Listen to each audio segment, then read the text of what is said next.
हम हमेशा से ये बात कहते आए हैं, पर अब उन्होंने वही चीज करोड़ों डॉलर की रिसर्च करके पता लगाई है। और मैंने सैकड़ों हजारों लोग देखे हैं जो सेहतमंद हो जाते हैं।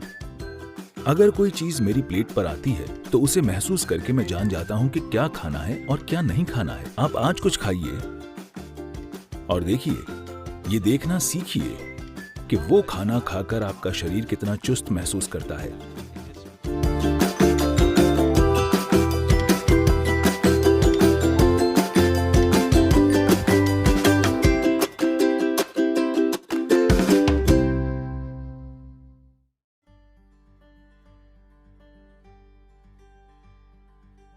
एक सीधी सी चीज जिसके पीछे दुनिया पड़ी है। अगर आप हमारे आश्रम में आएं, तो लोग शारीरिक रूप से बहुत सक्रिय हैं। वे बस सुबह 10 बजे खाते हैं और फिर शाम को 7 बजे, बस 2 बार भोजन। मुझे कितने डॉक्टर कह चुके हैं कि वे कुपोषण से मर जाएंगे, ये हो जाएगा, वो हो जाएगा, आप ये कीजिए, वो कीजिए।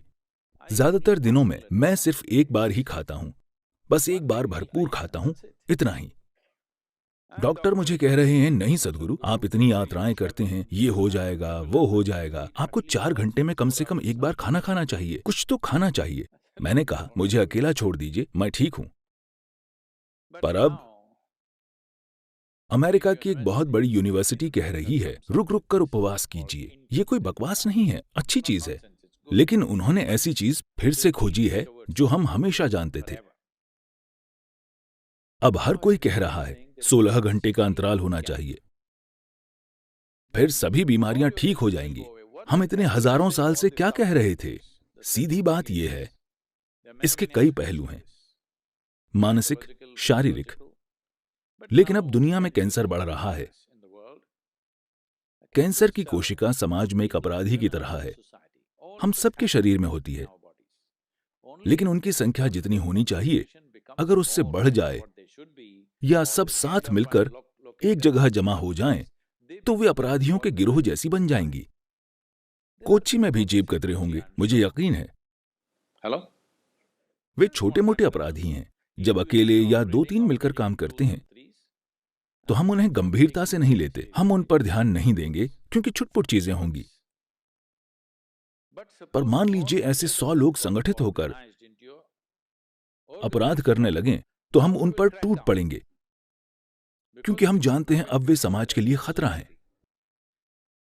कैंसर की कोशिकाएं भी इसी तरह हैं, अपराधी जो यहां वहां घूमकर कुछ नुकसान पहुंचा रहे हैं। फिलहाल उनकी यही समस्या है कि वे बाकी कोशिकाओं के मुकाबले 8 से 10 गुना ज्यादा खाती हैं। तो अगर आप 2 भोजन के बीच में पर्याप्त अंतराल देते हैं, तो उनमें से ज्यादातर मर जाएंगी, क्योंकि वे जी नहीं पाएंगी। हम हमेशा इसकी बात करते रहे हैं, लेकिन अब उन्होंने वही चीज करोड़ों डॉलर की रिसर्च करके पता लगाई है। मैंने हजारों लोग देखे हैं जो सिर्फ इसलिए स्वस्थ हो गए क्योंकि वे हर समय ठूंसते नहीं रहते जब पेट पहले से ही भरा हुआ हो।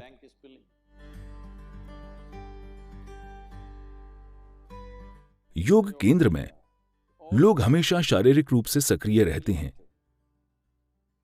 तो दोपहर 3:30-4 बजे तक हर कोई बहुत भूखा हो जाता है। उन्हें बहुत भूख लगी होती है, लेकिन हम उसके साथ जीना सीख लेते हैं, क्योंकि खाली पेट होना और भूखा होना 2 अलग चीजें हैं। भूख का मतलब है आपकी ऊर्जा गिरने लगी है, पर खाली पेट होना अच्छा है। योग विज्ञान में आज आधुनिक विज्ञान भी सहमत है, लेकिन जो चीज हम अपने अनुभव से जानते हैं, वहां तक पहुंचने के लिए आप लाखों डॉलर लगा देंगे, क्योंकि रिसर्च का मतलब यही है, कई लाख डॉलर खर्च कर देना। ये ऐसा ही है। Your body and your brain works at its best only when your stomach is empty. पेट खाली होने पर भी आपका शरीर और आपका दिमाग सबसे अच्छे से काम करते हैं। तो हम हमेशा से ये पक्का करते हैं कि हम इस तरह से खाएं, हम कितना खाएं कि खाना खाने के 2 से ढाई घंटे के बाद हमेशा हमारा पेट खाली हो जाए। तो हम हमेशा खाली पेट सोने जाते हैं। लोगों को लगता है नींद नहीं आएगी, वे सो सकते हैं। औसतन 25 सालों में औसतन मैं बस 2.5 से 3 घंटे ही सोया हूं। इन चीजों से थोड़ा आलसी होता जा रहा हूं, और 3.5 से 4 घंटे सो रहा हूं। लेकिन मैं बहुत ज्यादा यात्राएं करता हूं। जब मैं ज्यादा यात्रा कहता हूं, अगर मैं अगले कुछ दिनों की यात्राओं के बारे में आपको बताऊं तो आप कुर्सी से गिर जाएंगे। हाँ, मैं आपको बताऊं क्या? नहीं, जरूरी नहीं है, क्योंकि अगले 10 दिनों में मैं 5 अलग अलग देशों में जाऊंगा। वहां पता नहीं कितने कार्यक्रम होंगे, हर तरह के कार्यक्रम। तो आप इस तरह सिर्फ इसलिए काम कर पाते हैं क्योंकि आप जरूरत से ज्यादा नहीं खाते। ये बहुत बहुत महत्वपूर्ण है। सभी 2 बार खाते हैं। मैं आमतौर पर 1 बार ही खाता हूं, शाम 4:30-5 बजे, क्योंकि मुझे प्लेट के सामने बैठकर ये सोचना पसंद नहीं कि कितना खाऊं। मैं भरपूर खाना पसंद करता हूं। तो शाम को 4:30-5 बजे अगर मैं भोजन करता हूं तो फिर मैं अगले दिन ही खाता हूं। क्या ये काफी है? क्या मैं ठीक लग रहा हूं? हेलो? क्योंकि शरीर में जो भी सुधार और शुद्धिकरण होना है, उसके लिए पेट खाली होना चाहिए। ये बहुत बहुत महत्वपूर्ण है, वरना कोशिकाओं के स्तर पर शुद्धिकरण नहीं होगा। आपके अंदर चीजें जमा होती जाएंगी, फिर आपको हर तरह की समस्याएं होंगी।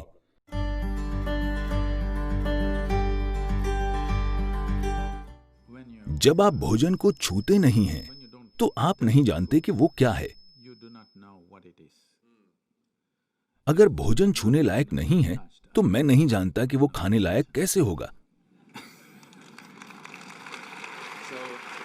तो हमें अपनी माँ की बात नहीं माननी चाहिए थी और हमें अपनी उंगलियों से खाना चाहिए, क्योंकि भोजन को छूकर हम उसके संपर्क में रहते हैं। आपके हाथों की सफाई पूरी तरह से आपके हाथों में है। फोर्क की सफाई पूरी तरह से आपके हाथों में नहीं है। ये सच है।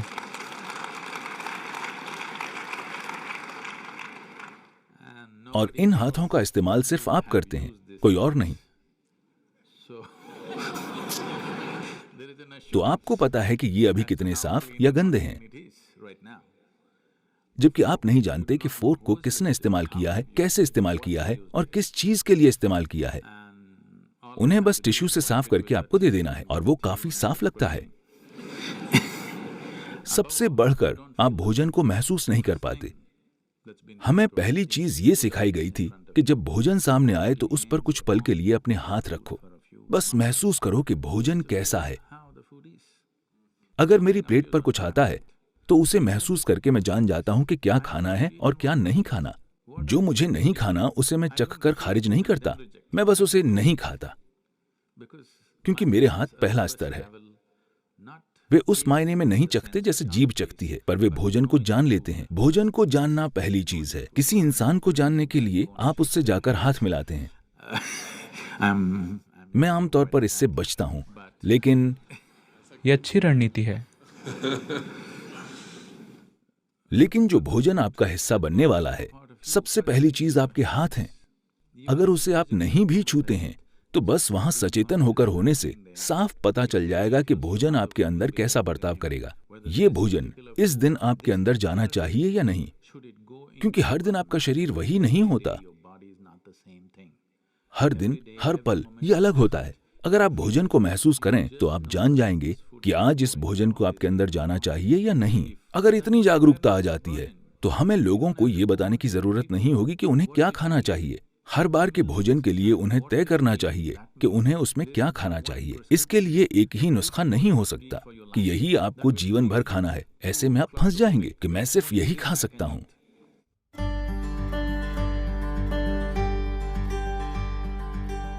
अपने भोजन को चुनना और खाना, ये दोनों चीजें सचेतन होकर कीजिए।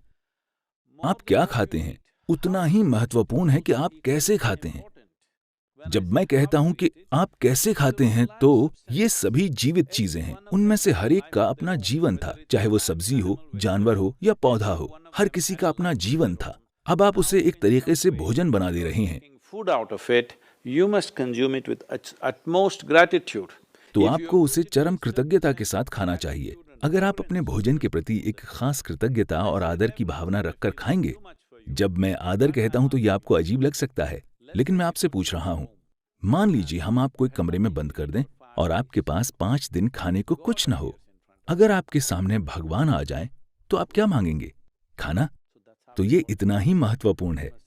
आपको समझना चाहिए कि आपकी थाली में भोजन बस कोई पदार्थ नहीं है, ये कोई सामान नहीं है, ये जीवन है। ये आपके लिए जीवन निर्माण का पदार्थ है, तो आपको इससे वैसा बर्ताव करना चाहिए।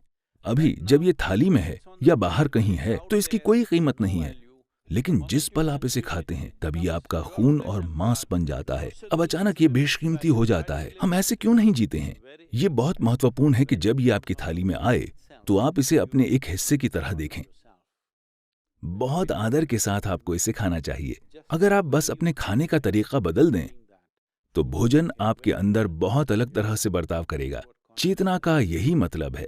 अगर लोग कहते हैं आपकी चेतना का आपके जीवन पर कोई असर नहीं होगा, सिर्फ रासायनिक संरचनाओं का असर होता है, तो मुझे उनके लिए दुख होता है, क्योंकि जीवन ऐसे काम नहीं करता। मानव चेतना का हमारे संपर्क में आने वाली हर चीज पर गहरा असर होता है, खासकर भोजन पर। हम एक दूसरे जीवन को अपना हिस्सा बना रहे हैं। जब हम ऐसा काम करते हैं तो ये बहुत महत्वपूर्ण है कि हम उसके साथ बहुत कृतज्ञता और आदर का बर्ताव करें।